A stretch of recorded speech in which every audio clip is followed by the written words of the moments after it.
During one's journey in life, rarely does the thought of death linger for a long period of time.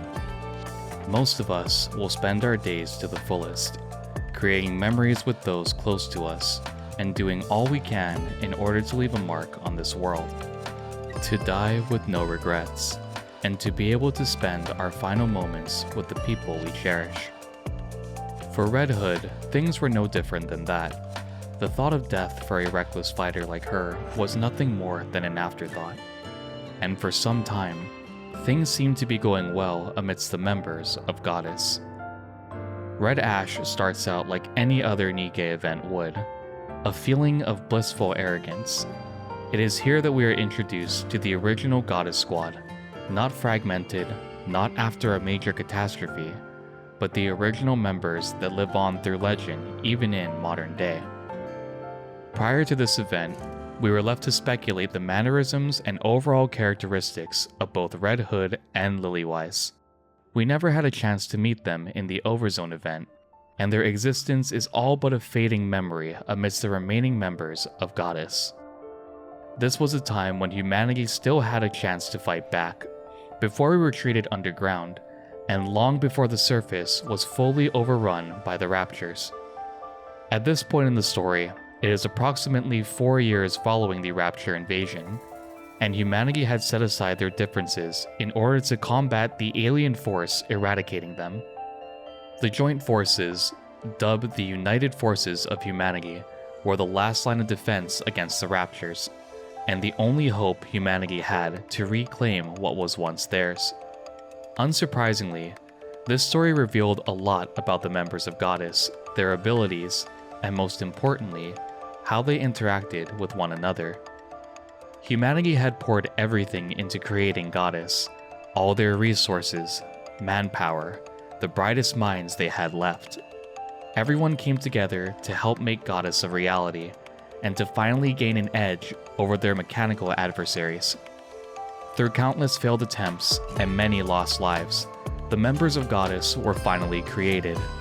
As we know from NIKKE's PV about the world, and through the lost relics, these Raptures descended onto Earth from the space elevator.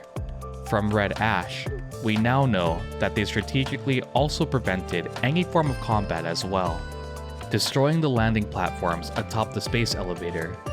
This allowed Raptures to invade humanity en masse.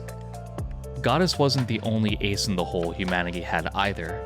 They'd attempted to create more NIKKEs similar in power to Goddess, dubbed as the Grim Units.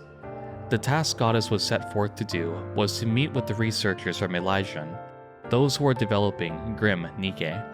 Specifically, they were sent to meet with a Grim model codenamed Cinderella. Following this, they were to storm the space elevator and take the fight directly to the Queen.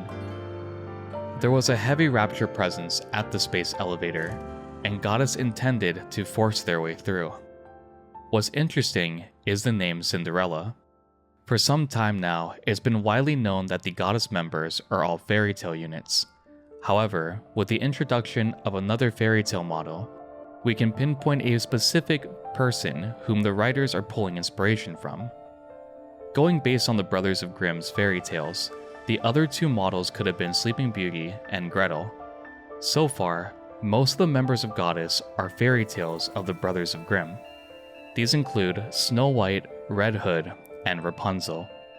Dorothy represents the Wizard of Oz, and Lillywise can be interpreted as the Queen of Demons, but also as Adam's first wife. As we know from White Memory, Lillywise is the first NIKKE, and the legendary commander is the first of his kind too. They are both deemed as being fond of one another, so this title fits for Lillywise, or Lilith, perfectly. Though we get some heartfelt interactions between Red Hood and Snow White, as well as getting to know the members of Goddess, one grim fact is revealed. Red Hood doesn't have much time left with her comrades. She, prior to the Red Ash story, had been corrupted following the discovery of a new Rapture, codenamed Ultra. This Rapture specialized in corrupting NIKKE, and it seemed Red Hood was one of their victims. Unlike other NIKKE we've seen in the story, Red Hood's corruption is fairly dormant. Slowly but surely, taking over as each day passes. Due to this fact, she seeks to retire back to her hometown, where she can experience a tranquil death. As the day of her final mission approaches, Red Hood attempts to tie up all the loose ends with her comrades. Snow White, the seemingly youngest of the group, doesn't want to accept the fact that one day Red Hood won't be by their side. Despite Snow White's fondness of Lillywise, it's obvious that she has a deep care for Red Hood too. No matter how much they banter or how flustered and embarrassed Snow gets, at the end of the day, they're two peas in a pod. Throughout the entirety of Red Ash, Snow and Red Hood grow closer together, both in combat and in their quieter moments that they shared off the battlefield. It seems like all is well, and Red Hood is convinced by Snow White to remain on the team. She reveals to Snow White that she wishes to return home. She doesn't want to see her comrades in shambles as her last memory. Therefore, selfish and selflessly, Red Hood wanted to return home. This also interestingly redefines her fairy tale model activation code. What we once thought was a malicious comment on the Arc was actually just Red Hood wishing to return home to die where she grew up. The phrase, "a wolf has to die at the bottom of the well." While conducting the mission to the research facility, it is revealed that all of its inhabitants had been slaughtered. Not a single survivor remained, and it appears as though Cinderella had also gone missing. The group continues their investigation, and when coming across the other Grimm models, the Goddess unit uncovers a horrifying sight. They uncover the first case of NIKKE fusing. The Rapture seemingly had attempted to fuse a NIKKE with one of their own. Though the NIKKE was long since deceased, the Rapture, hauntingly enough, was still alive. This sight is enough to leave an unsettling feeling in the group as they retreat back to report their findings to the higher-ups. The Goddess Squad is now in a debacle.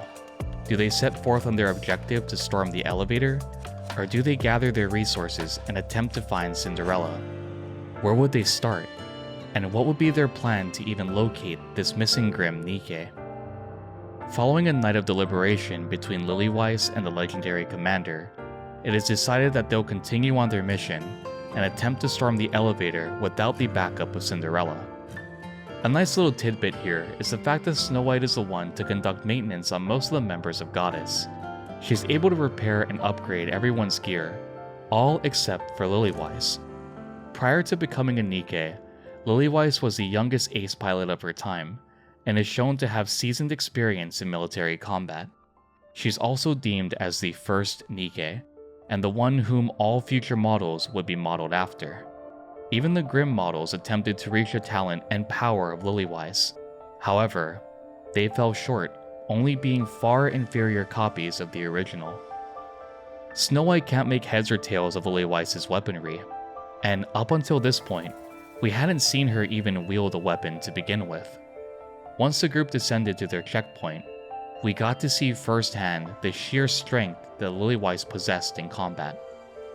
Leading the charge, she effortlessly pulverizes hundreds of raptures in her path, happily dusting herself off and allowing her comrades to move onwards. Though this display of power is definitely something unmatched, and certainly impressive, it's also very haunting to think about.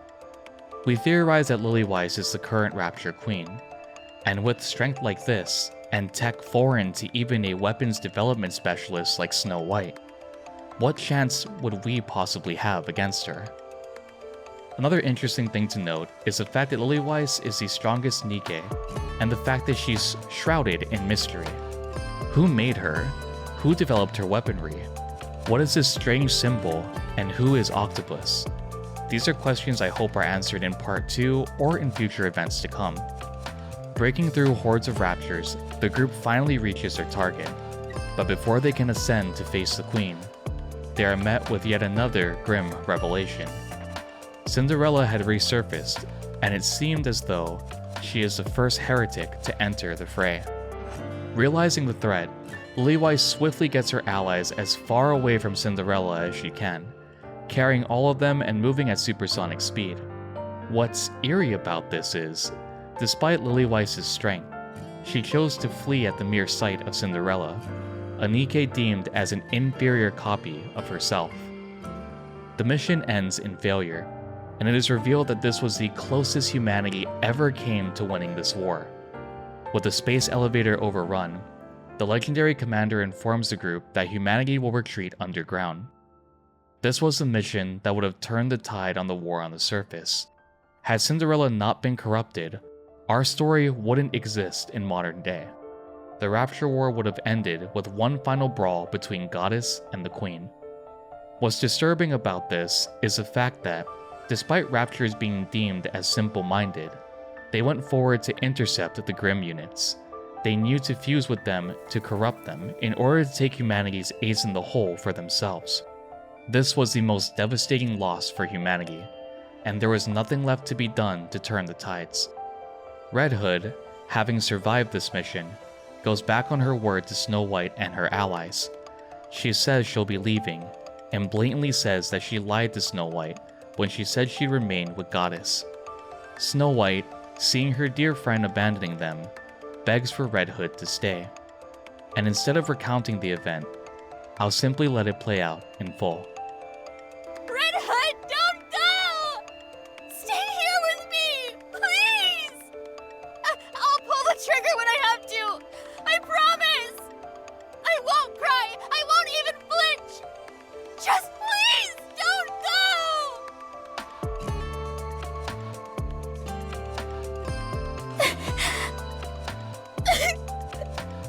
Are you really going? You're leaving me? Are you really?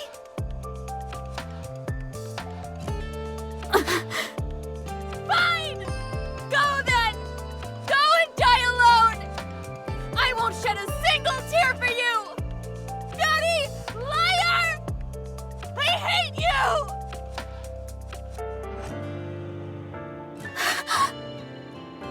Red Hood. Don't go. Don't leave me.